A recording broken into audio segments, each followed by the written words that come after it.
We have a short program, and I'm here on the stage with Penny Fioravante, who's the Executive Director of the West Virginia Osteopathic Medical Association, and we have a special proclamation to read. But before we do that, I want to first of all welcome you to our Founders Day celebration, and thank you for being here. Thank you for coming out, for the students. Thank you for taking a study break and getting some, hopefully, nutrition and also good eats. This is an important day for WVSOM, but this is an important month for osteopathic medicine. Today, on December 12th, 1972, this school was founded. And so here we are, 52 years later, paying tribute, first of all, and remembering our founders. And those founders, 52 years ago, it was these individuals that helped create this school. And that included Dr. Apgar, Dr. O.J. Bales, Dr. Donald Newell Sr., Frank Wallington, D.O., and then Roland Sharp, who played an instrumental role as the school's first president. And they were all DOs.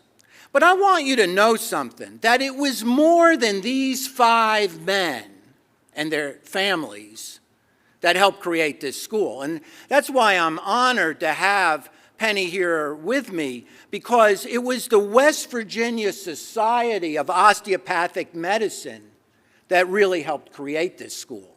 And there are untold members that don't get recognized. And certainly we want, there's a book actually. We can actually get you a copy of this book. There's a book written about that early history and the fact that many people contributed. In fact, one of our board members, Dr. Mascari, his father paid the electric bills for this school. I don't know for how long, but he kept the lights on, literally. So it's a lot of people that helped create this. They had a vision, and that vision was to populate West Virginia with DOs. And I tell you, the school has done that. The success, the vision of the founders is fulfilled. And it's a little disappointing. We were going to have a Higher Education Policy Commission on our campus tomorrow, but they got a little bit concerned about the weather and people were traveling from far distances. But here's the thing, tomorrow at the HEPC meeting, the Health Sciences Report is going to be presented, and guess what? WVSOM, leading producer of physicians for West Virginia. WVSOM, leading school for producing primary care physicians for West Virginia, and #1 in providing rural physicians who practice in rural areas. In fact, the numbers are astounding. This school, 70 alums of this school, it's a 5-year cohort, are now practicing, new physicians practicing in West Virginia. The other 2 schools combined added 40. So it just shows the contribution that this school gives to this state, and that's important for this state. But today is important also, or this month is important, because this month celebrates the 150th anniversary of osteopathic medicine. So nationally, across the country, there are celebrations going on regarding osteopathic medicine. And this is significant because this is a profession that is growing and making a difference. The students, you are going to make such a difference. It's becoming such a force. In 1972, I think there were certainly less than 10 colleges, I think. Now, there are 40,000 medical students attending 42 colleges across 67 campuses. That's remarkable. That is really remarkable. You realize for the medical students, you're 1 in 4. So 1 out of every 4 medical students is a DO student. Within a few years, it's going to be 1 in 3. You're a force. and it's going to continue to grow. And we're excited. You know, the other thing, just to touch on, is realize that DOs have been recognized. They are in some of the highest positions in the country. They've served as the physician to the current and past U.S. presidents. They oversee the care of the Nassau medical team.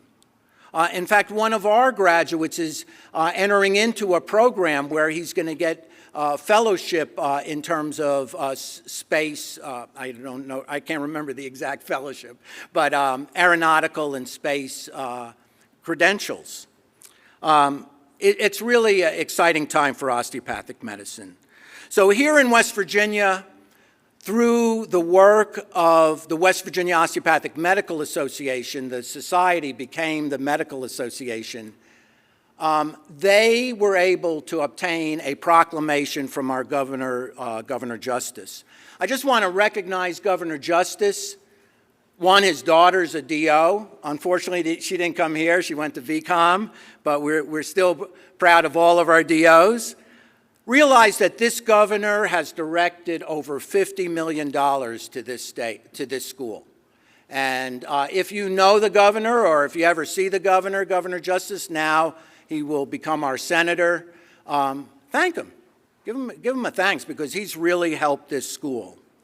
So, without further ado, I'd like to invite Penny Fioravante, the executive director of the West Virginia Osteopathic Medical Association, to read the proclamation that the association asked the governor to create. One final thing about WVSOM. They were recognized this year as the national affiliated organization by the AOA. Quite an honor, and that had to do with their legislative work to defeat the merging of the osteopathic and medical licensing boards in this state. So without further ado, Penny Fioravante. Thank you. Thank you all. Before I read this lengthy proclamation, I want to point out that when Dr. Still founded osteopathy 150 years ago, I'm sorry, I get emotional releasing. Look at the pictures. Over a third of those students were women. When in 1902, when the society was founded, it wasn't founded by men. It was founded by 4 men and 4 women. So women physicians, women DOs were the founding here in West Virginia, and I think that's really important for you students to know, because women physicians are our future. Okay. Okay, proclamation by Governor Jim Justice, and I'm just going to give you a few key points because it's very long. He's pointing out that 2024 marks 150 years of osteopathic medicine, and the profession's history began with the innovative and thoughtful mind of physician Andrew Taylor Still, who after losing his 4 children, reevaluated the existing practice of medicine and began setting down the tenets of osteopathic medicine in 1874, which changed the trajectory of modern healthcare. And then in 1902, 8 physicians formed the West Virginia Society of Osteopathic Medicine, which now is known as the West Virginia Osteopathic Medical Association, to promote the interest and influence of the osteopathic profession in West Virginia. And then we'll go on down here.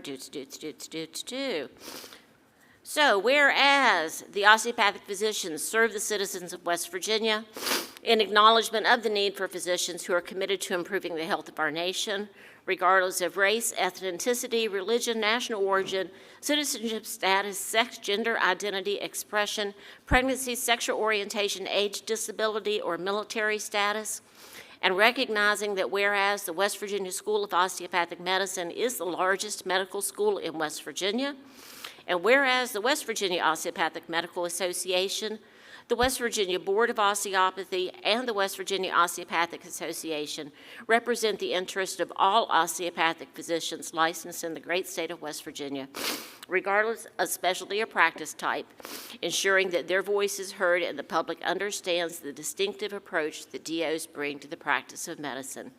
Therefore, be it resolved that I, Jim Justice, Governor of the great state of West Virginia, do hereby proclaim December 24 as Osteopathic Medicine Month.